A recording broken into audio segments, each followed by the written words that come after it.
गुरु जो होते हैं ना, घरों में मिट्टी के घर बनाते हैं। लखारी को तो सब लोग जानते हो लखारी? हाँ, मिट्टी के घर बनाती है। आपने देखा हो लखारी जो होती है, उस मिट्टी के घर में कोई सा भी कीड़ा ला करके बंद कर देते।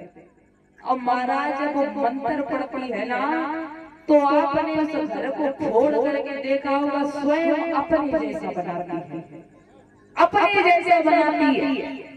ऐसे गुरु महाराज बनाना चाहिए, ढंगी गुरु जैसा, जो कि महाराज अपने की जैसा ही बनाए, ना कि ऐसे महाराज तुम्हें प्रकाश की जगह ले जाने की जगह और मेरे बेटा ऐसे गुरु किसी काम के नहीं है। गुरु करो तो महाराज ढंगी गुरु जैसे करनी चाहिए, जो स्वयं अपनी जैसा बनाए।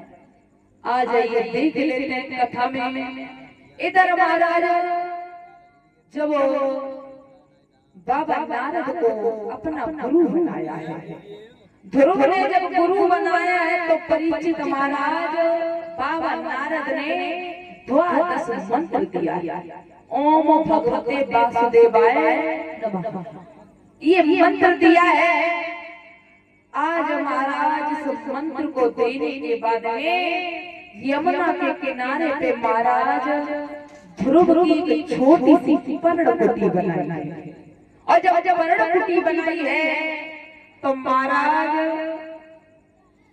ध्रुव ने उसी यमुना नदी में स्नान करके महाराज प्रभु की तपस्या के लिए बैठे। और जब तपस्या के लिए बैठे हैं, तो पहले जब तपस्या से जागे हैं, तो महाराज ध्रुव ने वहीं पर एक कैथ का पेड़ खड़ा है, उन कैथ के फलों को खाया है। दूसरी बार जब जागे हैं, तो महाराज कैथ के पत्तों को हथेली पे पिसा और पंखी मार करके पानी पी लिया। फिर तपस्या के लिए बैठे। तीसरी बार जब महाराज तपस्या के लिए बैठे हैं, तो महाराज ध्रुव ने खाना पीना छोड़ दिया है। यहाँ तक हुआ महाराज ध्रुव जो है एक अंगूठे पर खड़े हो गए, भगवान की तपस्या कर रहे हैं।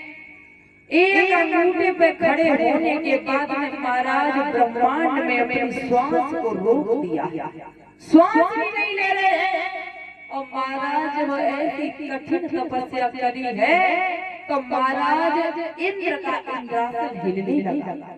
और जब इंद्र का इंद्रासन हिला है, तो इंद्र कहने लगा है, ऐसा कौन सा तपस्वी है जो इतनी घोर तपस्या कर रहा है, मेरा सिंहासन हिलने लगा।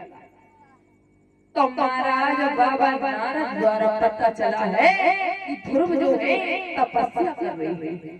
तो महाराज इंद्र जो है वहां से वैश्याओं को भेजा, वैश्याओं को भेजा है कि आप ऐसा करो, रंभा को भेजा है तुम चली जाओ ध्रुव की तपस्या भंग करके आओ।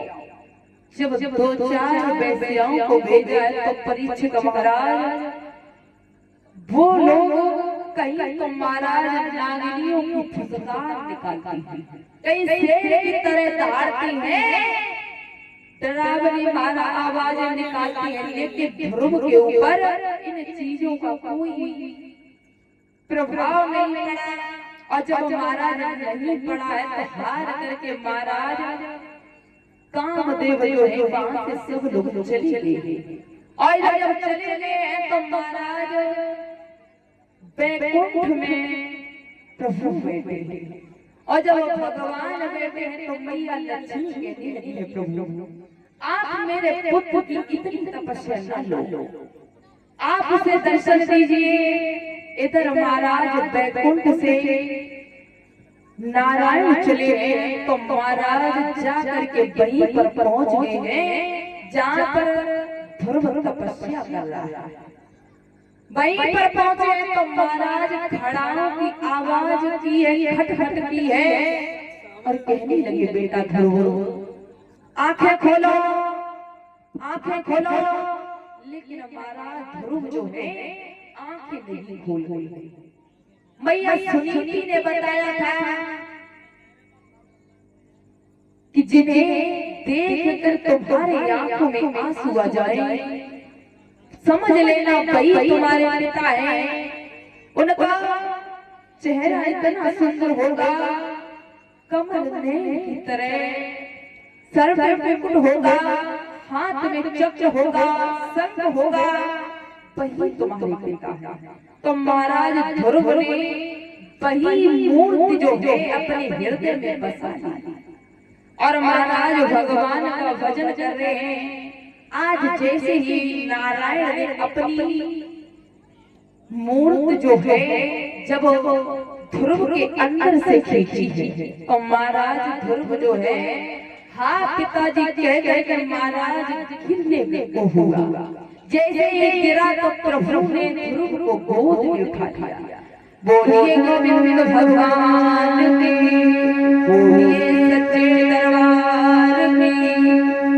आज जब गोद में उठाया है तो महाराज कहने लगे, बेटा ध्रुव, हम तुम्हारी तपस्या से बहुत प्रसन्न हैं। आप हमसे कुछ मांगना चाहो तो मांग लो।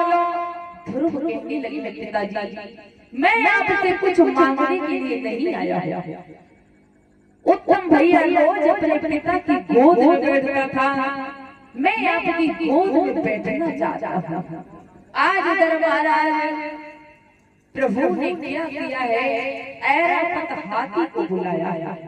ऐरावत हाथी को बुलाने के बाद महाराज ध्रुव को उसी ऐरावत हाथी पर बिठाया और ध्रुव जो है जब गांव की ओर चले तो महाराज गांव में पता होगी कि आज तपस्या करके ध्रुव जंगल से घर की तरफ आ रहे हैं।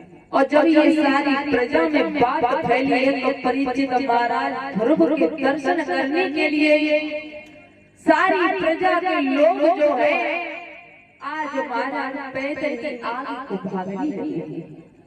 उधर से ध्रुव जो है ऐरावत हाथी पर बैठ करके आ रहे हैं और जैसे ही महाराज गांव के पास में आए हैं तो क्या देखा है, गांव के बुजुर्ग जो है पैदल चल रहे हैं ध्रुव को देखने के लिए।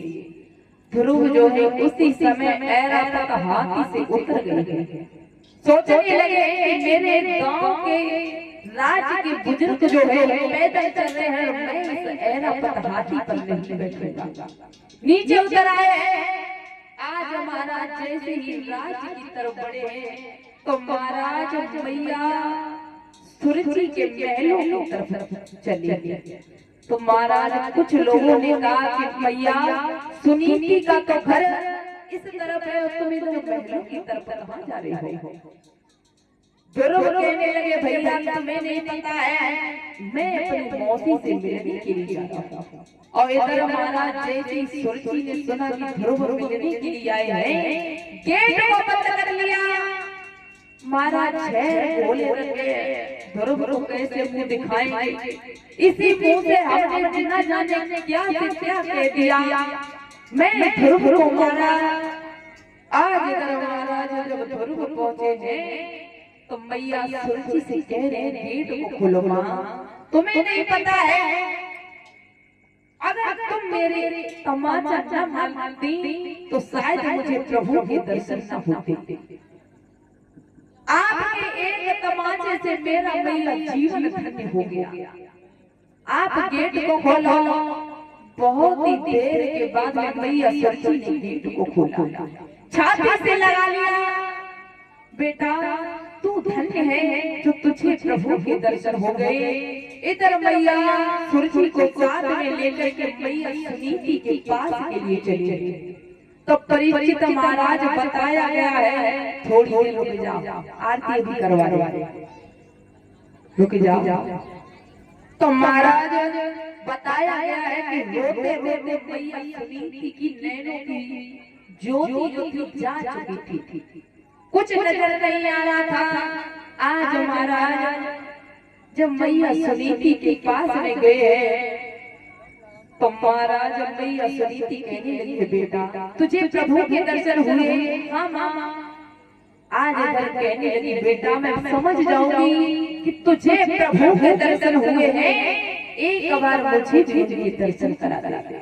आज महाराज जैसे ही इस द्वादश मंत्र का जाप किया है, प्रभु महाराज प्रकट हो गए। और महाराज जब प्रकट हुए हैं तो मैया सुनीति की आंखों में जैसे फूंक मारी है, मैया सुनीति की नैनों की ज्योति आ गई। और महाराज पूरे परिवार का कल्याण किया है। और प्रभु ने महाराज ध्रुव को सबसे ऊंचा स्थान दिया है। आज भी महाराज ध्रुव तारा के नाम से जाने जाते हैं, जो उत्तर दिशा में आज भी चमक रहे हैं। बोलिए गोविंद भगवान की। और महाराज जब एक 5 वर्ष का बालक जो है प्रभु को पा सकता है, तो हम और आप प्रभु को याद करें, हमें नहीं मिलेगी, बिल्कुल मिलेगी। लेकिन महाराज याद करने वाला कौन है? कोई नहीं। आइए एक छोटा सा भजन, उसके बाद आरती।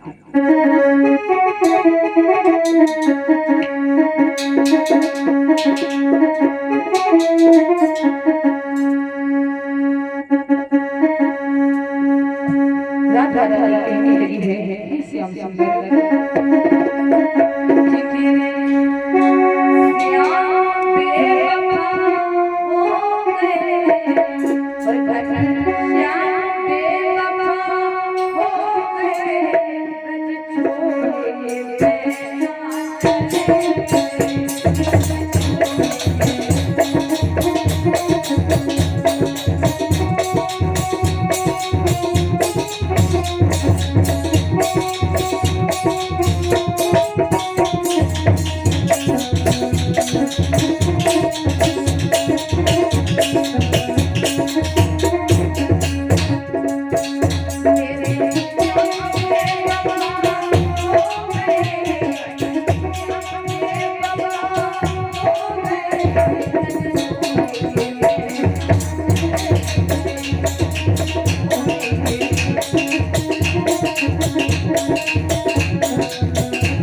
Thank you.